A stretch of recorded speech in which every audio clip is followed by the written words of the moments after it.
Good morning, everyone. I have a question because I know I can't be the only one that God does this for. But does God give you a specific song for a specific season or just time frame that you're kind of like walking through or journeying through? I know He always does it for me. Like there's always a song to go with whatever I'm going through.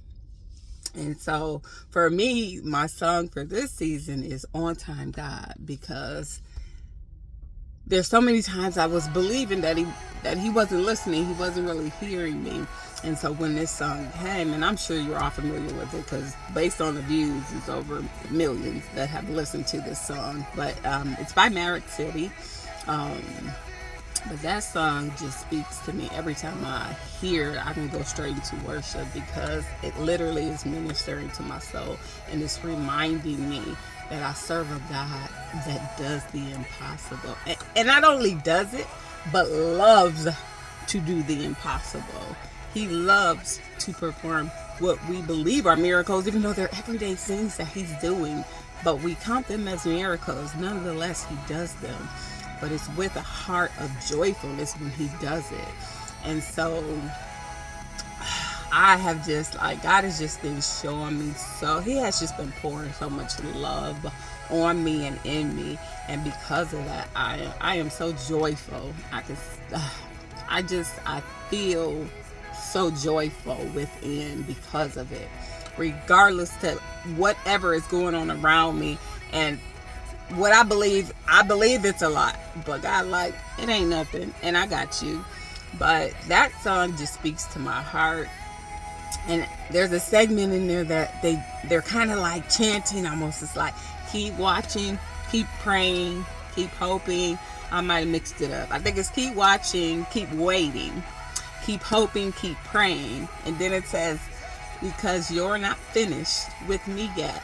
And so often I think we fall into that, right? Where we feel like, oh, I'm not good enough. Oh, I didn't do it perfectly, right? I didn't do it right. I didn't meet the mark. And God's like, hold on. You still breathing, right? The work is not finished. I haven't completed you. Like, no need to get out of sorts. You're not finished yet. And she says in there, my life, but your story. And I'm like, yes, that's right. My life, but this is your story. You're writing this. You're writing my destiny. You're right. You've already written my purpose long before I was thought of. You've given me everything I'm supposed to have. And now it's just me allowing you to do your work within me, and me clinging on to you for dependency. And yesterday, I was listening to my bro's message. If y'all don't know, y'all gotta follow Holy Spirit on Facebook, where the minister over there is Jerome Strong, and that's my bro.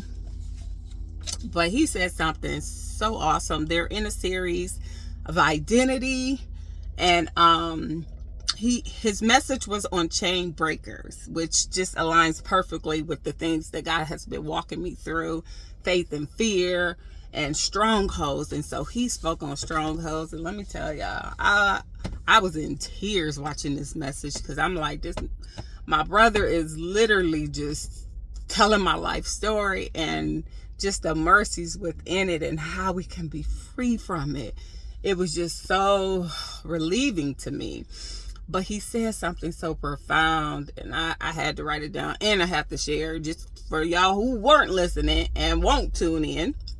He said 99% of strongholds, meaning those things that you don't want to let go of, be it, I don't know, it could be anything, right? A stronghold is something that the devil may have dangled in your face, right? Or you may feel, I've always been this way, or always had this. It's whatever is pulling you away from God, right? It's whatever's not bringing you into the design and purpose that God has created for you. And it's a stronghold because now it has you, right? It now is locked on, and it won't let go of you, and you won't let go of it, because now you have marked your identity to that thing. And what he said though was, 99% of strongholds are us doubting God's goodness or his abilities. Like, what? My stronghold isn't the fact that I want to just keep eating, or that I'm going to just keep working till I die because I don't trust. Like, it's because you don't trust God.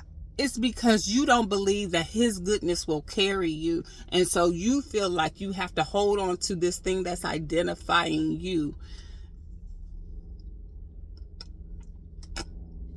Yeah, that thing shook me. And it's so true.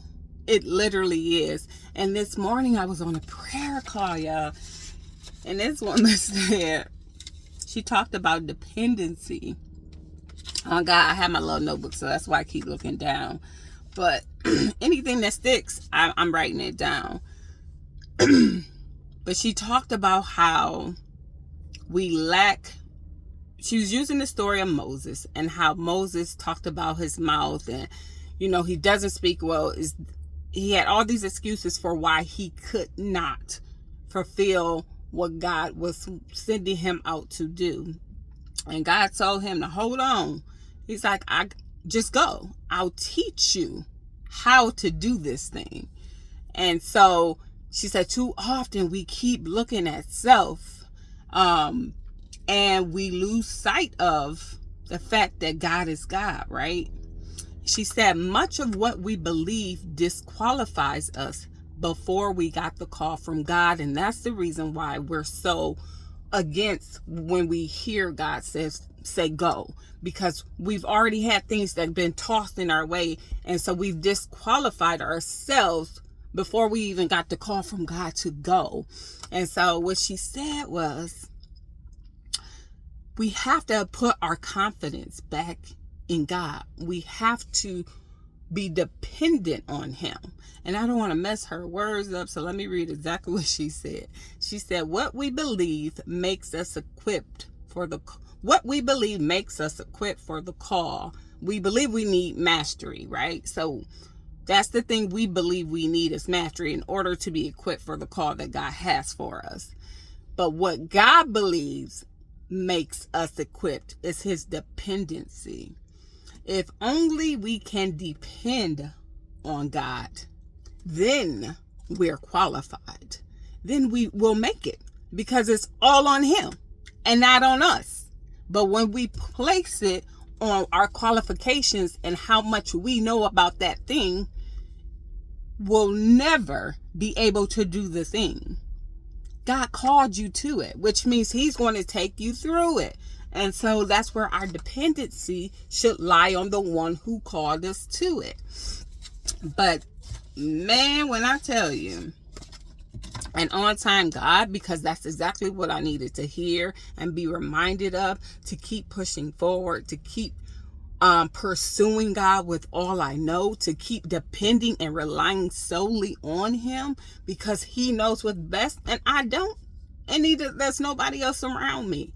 When I want to run and tell somebody, no, go back to God, give it to him. He will realign you. He will show you. He will teach you like he taught Moses. He can do it. Don't underestimate his goodness. Don't underestimate his character. Don't underestimate his ability. He is God alone. And he will do that things. He will correct what is imperfect. And guess what? You'll never be perfect. But when it's him talking, moving, and going, trust and believe, it's going to be perfect, because it's God talking through you. So I just had to share that, because I have just been on cloud nine because of it. And I'm just so thankful. I hope it helps and bless someone today. I'm probably going to put the song somewhere in this video, because it's such a great song, just for anybody who haven't heard it. Y'all got to get it. On Time God by Maverick City.